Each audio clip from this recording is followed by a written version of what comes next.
अब वो समय आ गया है जब आपको पढ़ाई करनी शुरू कर देनी चाहिए। हालांकि आप लोगों ने पढ़ाई शुरू कर दी है, लेकिन कुछ ऐसे भी स्टूडेंट होंगे जो अभी जगे होंगे। उनके लिए बोर्ड में 100 में से 100 नंबर लाने के लिए या ज़्यादा मार्क्स साइंस में लाने के लिए हम कोशिश कर रहे हैं। उसी के तहत हम क्लासेस लेके आए हैं। Once again good morning. अपनी साइंस का 7th chapter control and coordination, Hindi में नियंत्रण एवं समन्वय है। इसका पहला टॉपिक जो है वो है स्ट्रक्चर ऑफ न्यूरॉन।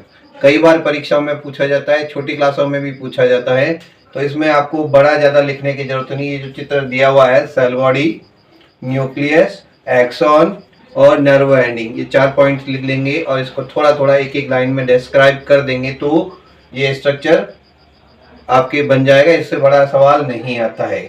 सवाल इससे मिलता जुलता एक अलग आता है कि सिनैप्स किसे कहते हैं, वो जो सवाल इसी से जुड़ा हुआ है।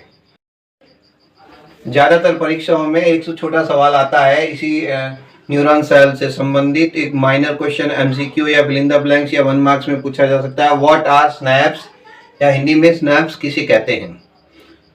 तंत्रिकाएं, कोशिकाएं जो होती है जहां आपस में जुड़ती है, वहां पे बीच में कुछ रिक्त स्थान पाया जाता है, गैप पाया जाता है। उस गैप को ही हम सिनैप कहते हैं। The gap between 2 neuron cell is called synapse, या हिंदी में कहेंगे 2 तंत्रिका कोशिकाओं के बीच पाई जाने वाली खाली जगह को सिनैप कहते हैं। यह प्रश्न इस बार के लिए इंपॉर्टेंट माना जा रहा है।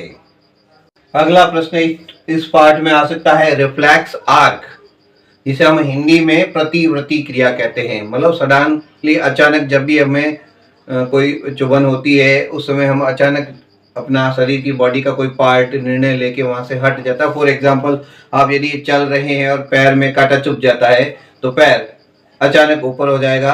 खाना बनाते समय आपकी अंगुली यदि गर्म तवे से टच हो जाए तो तुरंत हाथ पीछे चला जाएगा।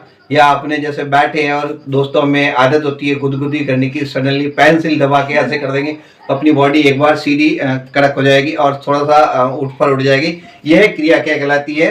रिफ्लेक्स आर्क या प्रतिवर्ती क्रिया। इसी प्रतिवर्ती क्रिया, मुंह में अचानक मिठाई को देखकर लार आना भी एक प्रकार की प्रतिवर्ती क्रिया है। तो ये ज्यादातर प्रश्न एमसीक्यू में पूछा सकता है कि विच एक्शन इज रिफ्लेक्स आर्क, या निम्न में से प्रतिवर्ती क्रिया कौन सी है। तो ये 3-4 एग्जाम्पल जनरल है, ऐसे आते हैं।